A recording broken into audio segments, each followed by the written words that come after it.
Hello, this is Jayscoolthings here today, and very recently I won an eBay auction for a Nintendo Entertainment System. Here it is, an original Nintendo. It's in really good condition. There's everything in there. Got the power reset and everything.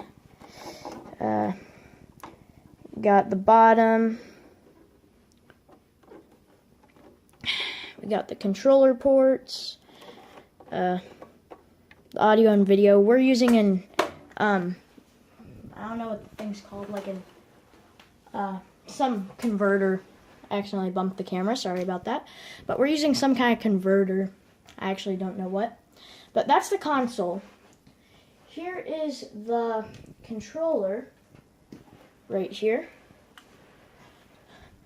It has a D-pad and an A and B button, and start and select. The NES controller is very basic, and the games weren't too complicated. Unlike, nowadays, the controllers have, an Xbox controller has, 16 buttons or something. This is very simple, and that's why I like it.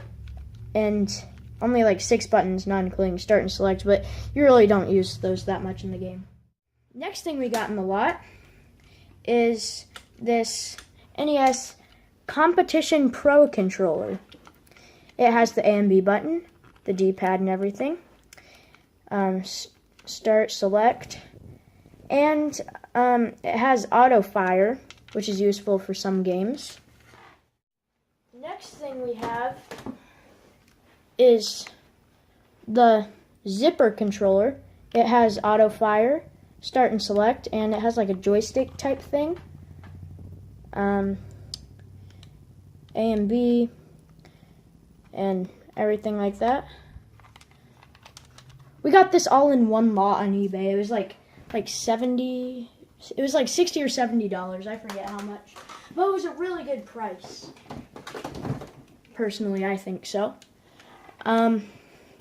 Here is this controller, the Quick Shot. This button is A, this is the D-pad, and this is B. And there's auto fire and start and select. Wait, it's focusing. Focus. There, alright. So it has everything. I like this controller, it feels really comfortable and everything. We have the Nintendo Zapper. It's a light gun. Basically, how it would work is whenever you press the trigger, there would be a little light flash. All the targets would flash to white light. And there's a light-sensitive sensor in here, which will basically detect if it's facing at that light. There's a little cheat you can do by, just putting it up to a lamp or something and, just keep shooting because it will detect the light, but that's cheating and you don't want to cheat. Along with the lot, it came with the official Nintendo Player's Guide. I'm not going to open it because, it's really, really fragile.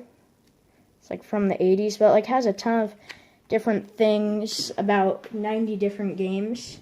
Over 90 games. It says, a complete review of over 90 games for your NES. So, that's nice. On the back, it has Mario with the power-up mushroom.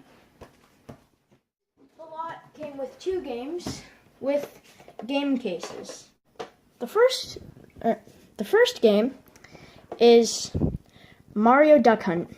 The games came in a little protective case.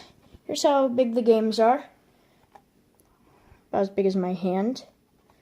So there's where it connects to the 72-pin connector. I think that's what it does. I'm pretty sure that's what it does. Here's a little thing so you can grip the game when you're pulling it out. And we're going to put it in a minute. Next game is Ghostbusters.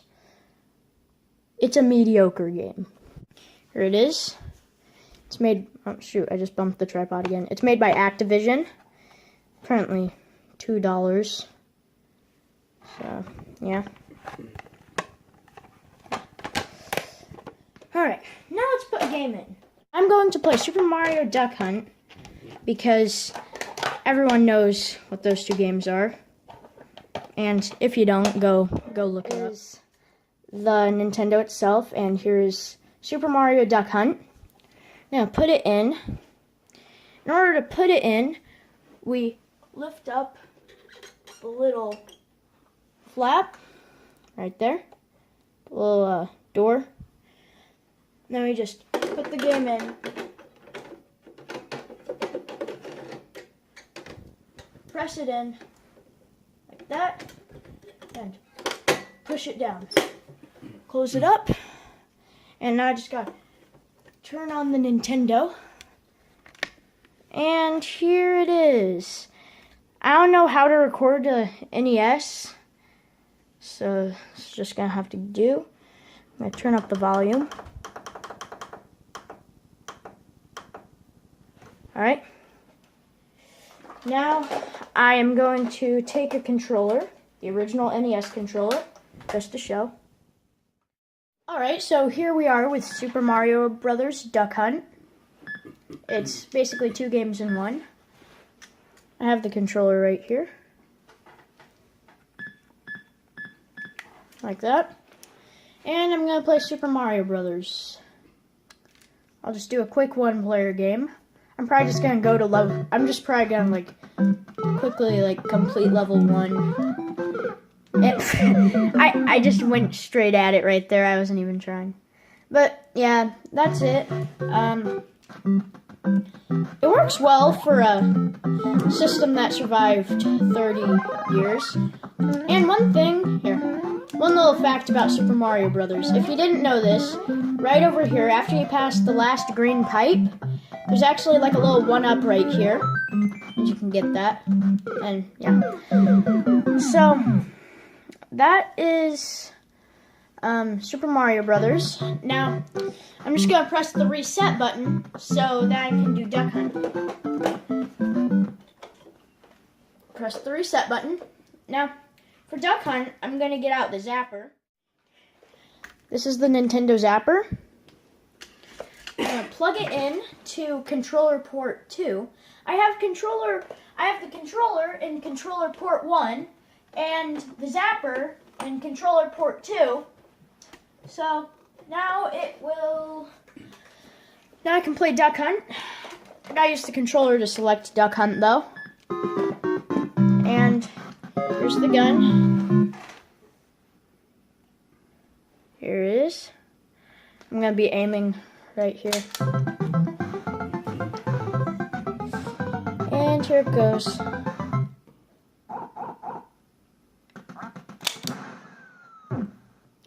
This thing is like pinpoint accurate.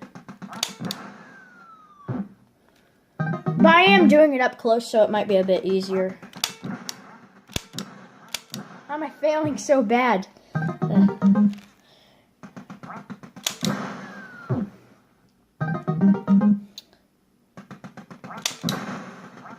I am failing right now.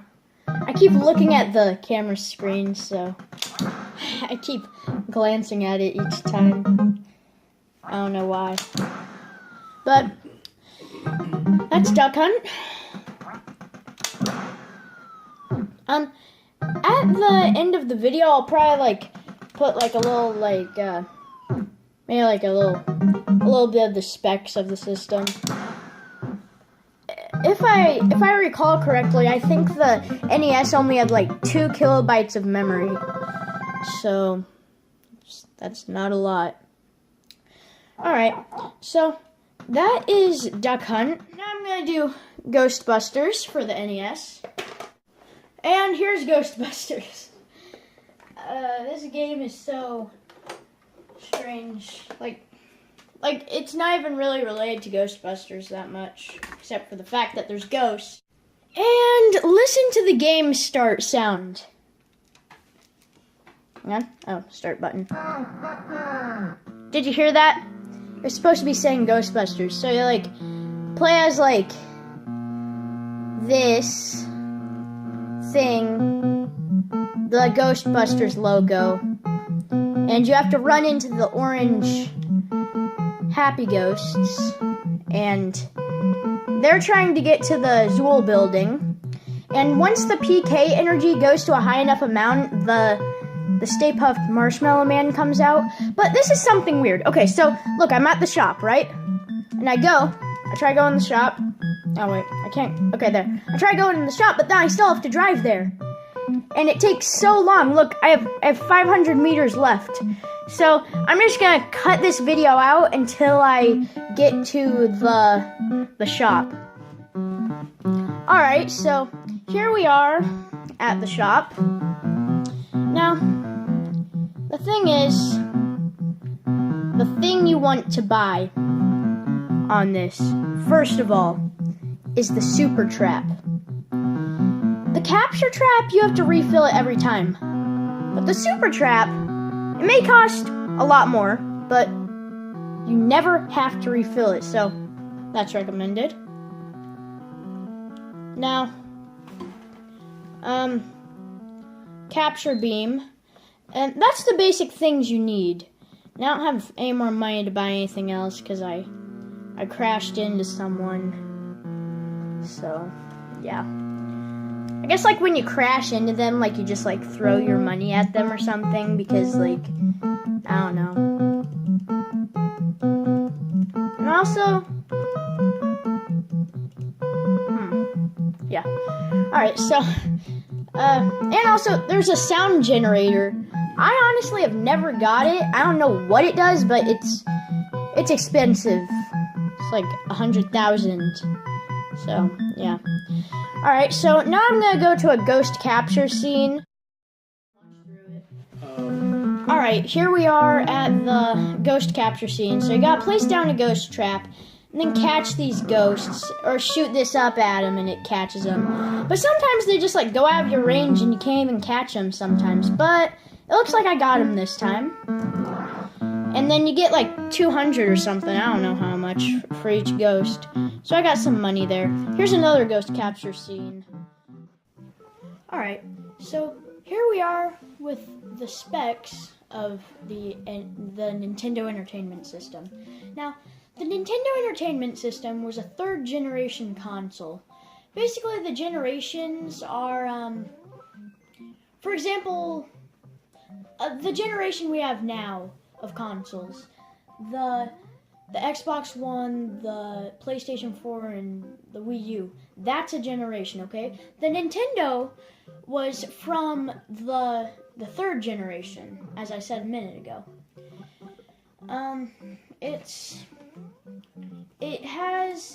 It was released in North America on October 18th, 1985.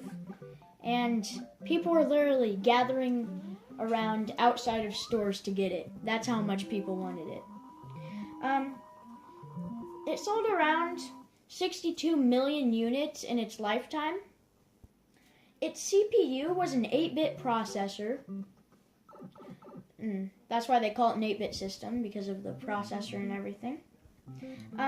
Its best-selling game, the best-selling game for the NES was Super Mario Brothers, with around 40 million units sold. The thing about Nintendo is they kind of like saved the video game industry from the video game crash.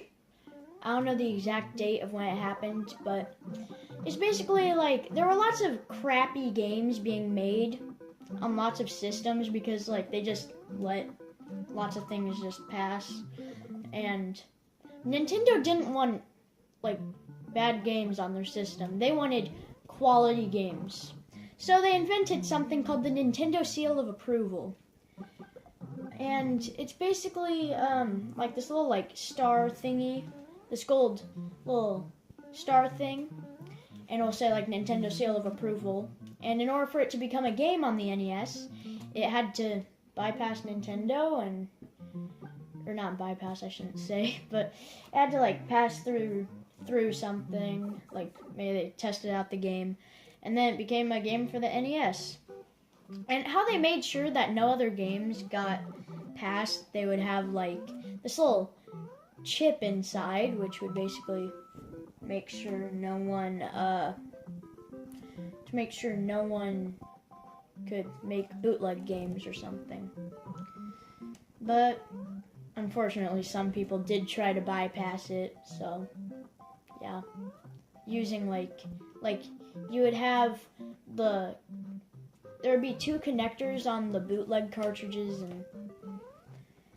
and another cartridge was hooked into the back just to get the one security circuit. So that's all the specs, and that's it for this video. I will see you guys all later, and goodbye.